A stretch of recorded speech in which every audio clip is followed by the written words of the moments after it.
ಕಳೆದ 3 ದಿವಸದ ಹಿಂದೆ GN ಮೂರ್ತಿಯವರ ನೇತೃತ್ವದಲ್ಲಿ ಮಾಜಿ ಅಫೆಕ್ಸ್ ಬ್ಯಾಂಕ್ನ ನಿರ್ದೇಶಕರು ಸಮೇತ ಹೌದು, ಈಗ ಮಾಜಿ ನಾಲೇನೋ ಗೊತ್ತಿಲ್ಲ ನನಗೆ, ಅವರ ನೇತೃತ್ವದಲ್ಲಿ ಶಿರಾ ಪ್ರವಾಸಿ ಮಂದಿರದಲ್ಲಿ ಒಂದು ಪತ್ರಿಕಾಗೋಷ್ಠಿ ನಡೆಸಿದರು. ಅದರ ಮೂಲಕ ನಮ್ಮ ದಿವಂಗತ ಸತ್ಯನಾರಾಯಣ ಸಾಹೇಬ್ರ ಮಗನಿಗೂ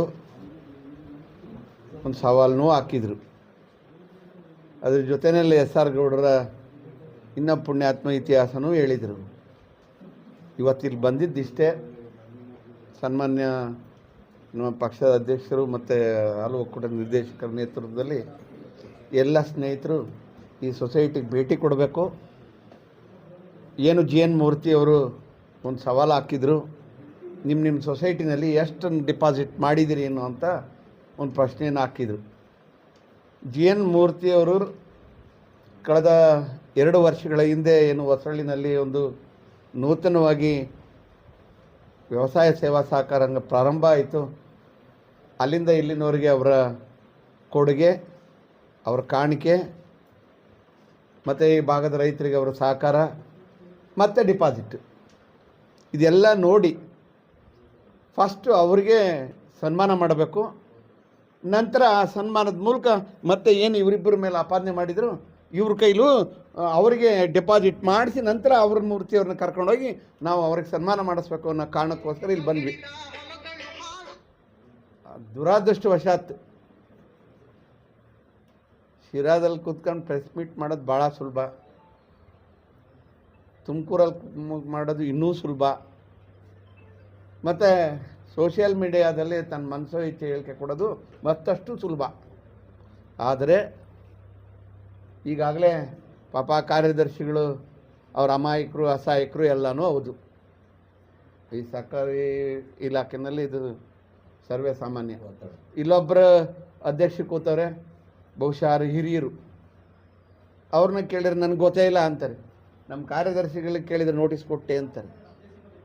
ಹಾಗಾಗಿ ಬಹುಶಃ ಇದು ಇಲ್ಲಿ ಮೂರ್ತಿಯವರ ರೀತಿಯಲ್ಲಿ ಅವರ ಸಾಧನೆ, ಅವರ ಸಹಕಾರ, ಅವರ ಕೊಡುಗೆ ಈ ಸೊಸೈಟಿಗೆ ಶೂನ್ಯ. ಹಾಗಾಗಿ ಏನು ಕಳೆದ 3 ದಿವಸದ ಹಿಂದೆ ನಮ್ಮ ಮುಖಂಡರುಗಳ ಮೇಲೆ ನೇರವಾದಂಥ ಆಪಾದನೆ ಮಾಡಿದರು. ನಾನೇ ಡಿಪಾಸಿಟ್ ಇದೆ, ನಾನೊಬ್ಬನೇ ಡಿಪಾಸಿಟ್ ಮಾಡಿಸೋನು, ನೀವ್ಯಾರು ಮಾಡಿಲ್ಲ, ಇಲ್ಲ ಸಲ್ಲದ ಆರೋಪ ಮಾಡ್ತಿದ್ದೀರಿ. DCC ಬ್ಯಾಂಕ್ನ SR ಗೌಡರು ಚುನಾವಣೆ ನಿಲ್ಲಿಸಂಥ ಸಂದರ್ಭದಲ್ಲಿ ಅಂತ ಭಾಳ ಪುಂಖಾನುಪುಂಖವಾಗಿ ಮಾತನಾಡಿದರು. ಸನ್ಮಾನ್ಯ ಮೂರ್ತಿಯವರು ಈಗಾದರೂ ಇನ್ನು ಮುಂದಾದರೂ ನಾನು ಭಾವನೆ ವ್ಯಕ್ತಪಡಿಸ್ತೀನಿ, ಖಂಡಿತ ಅವರು ಕ್ಷಮೆ ಕೇಳ್ತಾರೆ ಅಂತ. ಅವ್ರ ಸಾಧನೆ ಏನೂ ಇಲ್ಲ. ಅವರೇ 3 ಲಕ್ಷ ಸಾಲ ತಗೊಂಡವ್ರೆ. ಅವ್ರು 3 ಲಕ್ಷ ಯಾಕೆ ತಗೊಂಡವ್ರೆ ಅಂದರೆ ಬಹುಶಃ 3% ಇಂಟ್ರೆಸ್ಟ್ ಅಲ್ಲ ಕಾರ್ಯದರ್ಶಿಗಳೇ? ಅಲ್ಲ, ಅವ್ರು ಹೇಳಿ ಅಲ್ಲಲ್ಲ, ಇವ್ರು ಹೇಳಿ ಹಿಂದೆ ಅವ್ರು 0% ಇಂಟ್ರೆಸ್ಟ್ನ ಒಬ್ಬರೇ 3 ಲಕ್ಷಕ್ಕೆ ತಗೊಂಡ್ರು. ಇನ್ನು 520 ಜನಕ್ಕೆ 25, 50 ಇಲ್ಲ. ಮತ್ತು ಪಾಪ ಅಲ್ಲಿ ನಮ್ಮ ಅಣ್ಣ ನಿಂತವ್ರೆ, ಅಲ್ಲಿ ಈಗಾಗಲೇ ಅವ್ರು ರಿಜಿಸ್ಟ್ರ್ ಮಾಡಿಸ್ಬಿಟ್ಟಾರ್ರಿ. ಆ ರಿಜಿಸ್ಟ್ರ್ ಮಾಡಿದ ಆಗೋಂಥ ಸಮಸ್ಯೆ ಏನಂದರೆ ಈಗಾಗಲೇ ಆ ಸೊಸೈಟಿಗೆ ಅವ್ರ ನಂಬರು, ಅವ್ರ ಜಮೀನು ಇಲ್ಲಿ ಆಧಾರ ಆಗೋಯ್ತು. ಅವ್ರಿಗೆ ಸಾಲ ಬೇರೆ ಯಾರು ಕೊಡೋದಿಲ್ಲ. ಇನ್ನು ತಮ್ಮ ಮೂಲಕ ಎಲ್ಲ ಒಂದು ಕಡೆ ಸ್ನೇಹಿತರು ಹೊಂದ್ಕೊಂಡಿದ್ವಿ, ಇಲ್ಲಿನವ್ರಿಗೆ ಆತ್ಮೀಯರು ಹೊಂದ್ಕೊಂಡಿದ್ವಿ. ತಮ್ಮ ಮೂಲಕ ಮಾನ್ಯ GN ಮೂರ್ತಿಯವರಿಗೆ ಮನವಿ ಮಾಡ್ತೇವೆ, ನೀವು ಮಾಜಿ ಸಚಿವರಾದ ರಾಜಣ್ಣ ಸರ್ ಜೊತೆ ಭಾಳ ಪ್ರಭಾವಿಗಳಿದ್ದೀರಿ.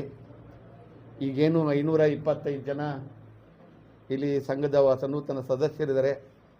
ಅವರಿಗೆ ಅವಶ್ಯಕತೆ ಇರತಕ್ಕಂಥ ಕನಿಷ್ಠ ಪಕ್ಷ 50% ಭಾಗದ ರೈತರಿಗಾದರೂ 0%ನಲ್ಲಿ 3 ಲಕ್ಷದವರೆಗೆ ನೀವು ಸಾಲ ಕೊಡಲಿಕ್ಕೆ ಕ್ರಮ ಕೈಗೊಳ್ಳಬೇಕು.